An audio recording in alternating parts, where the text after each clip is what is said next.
Everything explained here about the esoteric agenda of the elite few at the very top is nothing to fear. They have been at work for thousands of years behind the scenes to manipulate humanity, and it has worked. Until now. It's very easy for any system of thought, religious or otherwise, that comes along. It's very easy to play on that, to play on our insecurities, to assure us all is well, we'll all be taken care of. We lap that up. So don't blame religion.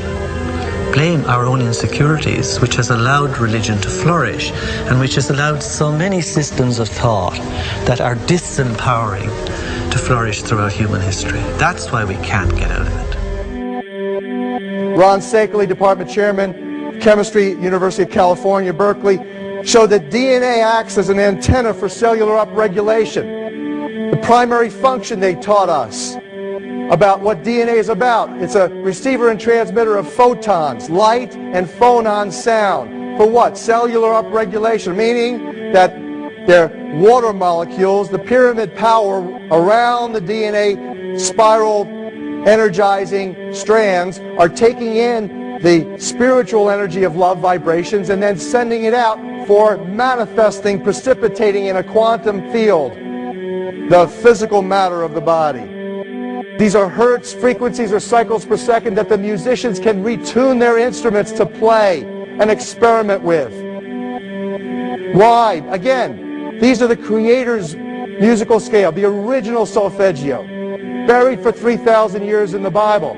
So the ancient priests who knew how to levitate the huge stones for the building of the pyramids and the Masonic knowledge that predated ancient Egypt, the ability to have this information, these frequencies, serve the function of creation, destruction, and miracles on behalf of the empowered people who had access to this knowledge. I say that because of this metaphor.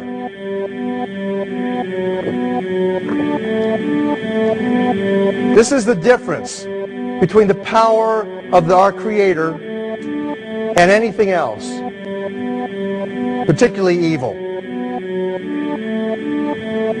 That you can go into a pitch black room full of evil, full of darkness, and light a little candle, and instantly that darkness flees. But you can't do the opposite. You can't go into a well-lit room full of truth and wisdom and righteousness and joy and health and harmony with the universal power. And you can't take any amount of darkness and go into that well-lit room and have any effect whatsoever. That is the metaphor which I frequently think of when I think that I'm not empowered. It is the greatest lesson for me, and I think for everybody else, to know that we're on the winning side and that we win in the end.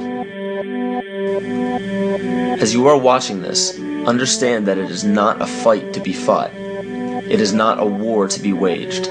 No gun rights have to be exercised. Not a finger has to be lifted. Most people wonder how one person can make a difference. They ask that if all this is so simple and this information is available, why hasn't someone else conquered their fears and changed the world for everyone else? This is the most difficult and beautiful conundrum to our lives. Your reality affects you and only you.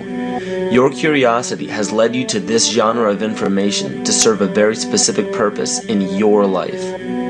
To understand visually how the universe is truly a hologram, a math professor at Yale University developed the formula that is plugged into a computer program.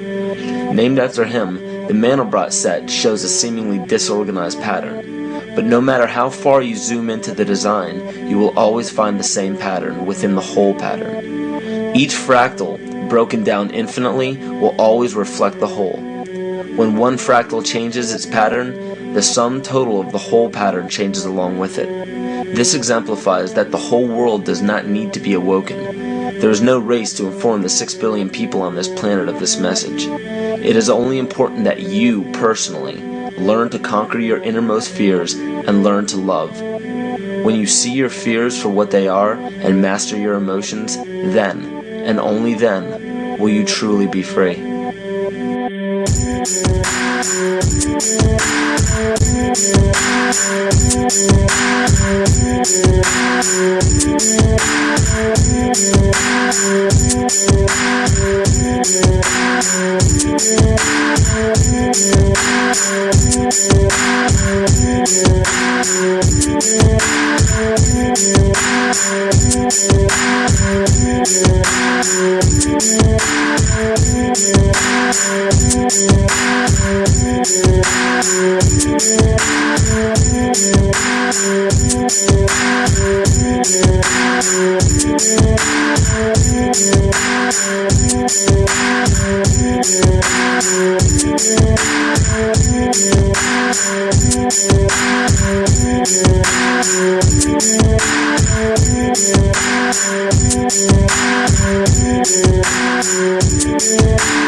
Thank you.